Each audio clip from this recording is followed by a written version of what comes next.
سلام، به گیمنتور آکادمی خوش اومدید. من امیرحسین جمشیدر هستم و امروز اومدیم سراغ قسمت دوم آموزش مقدماتی یونیتی. توی قسمت قبل ما ساختار یونیتی رو بررسی کردیم و با مفهوم شیگرا آشنا شدیم و متوجه شدیم ساختار یونیتی شیگراست. یعنی در یونیتی مجموعه آبجکت ها یا اشیایی وجود داره که دارای ویژگی ها و رفتارهای مختلفی هستند که یونیتی اونا رو مدیریت میکنه تا به یک بازی تبدیل بشه و به رفتارها و ویژگی های هر آبجکت هم میگیم کامپوننت. به عنوان مثال ما اومدیم از 5 پنجره مهم در یونیتی در قسمت قبل استفاده کردیم و یک آبجکت در یونیتی ساختیم به نام پلیر و به اون کامپوننت مش فیلتر و مش رندر دادیم. مش فیلتر مدل رو ذخیره و نگه میداره و مش رندر مدل رو توی صفحه بازی رندر میکنه و از متریال های آماده یونیتی استفاده کردیم و به مدل متریال دادیم تا جنس سطح مدل مشخص بشه و رنگش دیده بشه و بعد از تمام این کارها خروجی کار رو تماشا کردیم. حالا توی این بخش میخوایم درباره جسم بودن آبجکت ها در یونیتی صحبت کنیم. یعنی اینکه چطور یک آبجکت از نظر فیزیکی واقعی بشه و بتونه با محیط و بقیه اجسام تعامل داشته باشه. ببینید ما الان یک پلیر داریم که بعد از پلی کردن بازی هیچ اتفاقی نمیافته. انگاری که یک تصویر خالی رو داریم میبینیم. اما چرا؟ میگه ما یک آبجکت به اسم پلیر نساختیم. پس چرا واکنشی نداره؟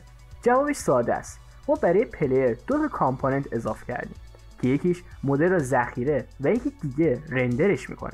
یعنی ما یک آبجکت داریم که ویژگی نشون دادن مدل رو فقط داره. برای همین با دو تا کامپوننت مهم دیگه قراره آشنا بشیم. اولین کامپوننت ریجید بادی. این کامپوننت دارای تمام محاسبات فیزیکی است، از نیرو جاذبه گرفته تا میانگین سرعت و سرعت در لحظه و حتی شتاب که میتونه یک آبجکت داشته باشه. پس ما میایم برای پلیر این کامپوننت رو اضافه میکنیم تا رفتار پلیر با این ویژگی رو ببینیم. بله، همونطور که دیدید سقوط کرد که یعنی محاسبات جاذبه یا گراویتی برای پلیر وجود داره.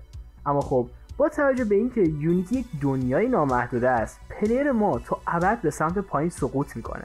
پس میایم یک آبجکت دیگه میسازیم مثل زمین تا پلیر با اون برخورد کنه تا اون آبجکت نذاره پلیر سقوط کنه. در پنجره هایرارکی کلیک راست میکنیم، یک آبجکت میسازیم و اسمش رو میذاریم گراوند یا همون زمین. و حالا برای اینکه شکل زمین باشه نیاز به یک مکعب داریم.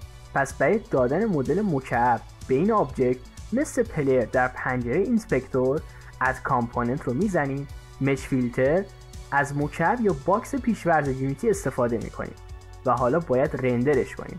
پس اد کامپوننت و مش رندر رو اضافه میکنیم و بهش متریال میدیم. من این متریال رو به زمین میدم تا با پلیر متریال های یکسانی نداشته باشه. حالا من میخوام اینو جابجا کنم و اندازش رو بزرگتر کنم تا مثل یک زمین پهن و بزرگتر بشه. برای این کار باید با ابزارهای ترانسفورم تول آشنا بشید. ابزار اول موو تول برای جابجایی آبجکت در 3 محور XYZ استفاده میشه. ابزار دوم روتیت تول برای چرخوندن آبجکت در 3 محور XYZ استفاده میشه.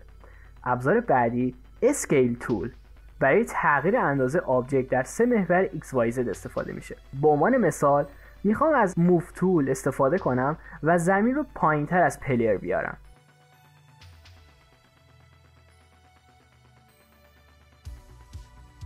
و بعدش میخوام از ابزار اسکیل تول استفاده کنم تا اندازش رو مثل زمین بزرگ و تخت بکنم.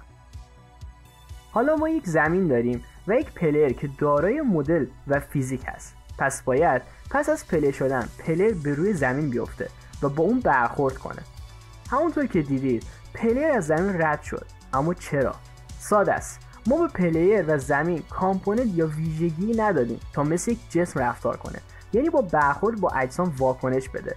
پس میرسیم به دومین کامپوننت مهمی که قرار بود بهتون بگم، یعنی باکس کولایدر. باکس کولایدر یعنی یک محدوده نامرئی با شکل جعبه‌ای که یونیتی ازش استفاده میکنه تا بفهمه این آبجکت با چیزای دیگه برخورد کرده یا نه. باکس یعنی شکل جعبه‌ای یا مکعب. کولایدر یعنی چیزی که برخورد رو تشخیص میده. پس باکس کولایدر یعنی تشخیص برخورد ولی فقط در یک محدوده با شکل مکعب. پس میایم به پلیر یک باکس کولایدر میدیم. همینطور به گراوند یا زمین هم یک باکس کولایدر میدیم. حالا هر دو آبجکت دارای ویژگی برخورد کننده هستن و باید با هم برخورد کنن. حالا اگر بازی رو پلی کنیم، همونطور که میبینید پلیر میفته و روی زمین قرار میگیره و زمین نمیذاره پلیر ازش رد بشه. الان ما دو تا آبجکت ساختیم که علاوه بر داشتن مدل، رفتارهای مثل یک جسم هم دارن. خب تا اینجا هر چی که گفته شده رو حتما تمرین کنید. اول ببینید و بعدش انجامش بدید. تکنیک watch and do. امیدوارم این آموزش به درد شما خورده باشه. تا قسمت‌های بعدی، بدرود.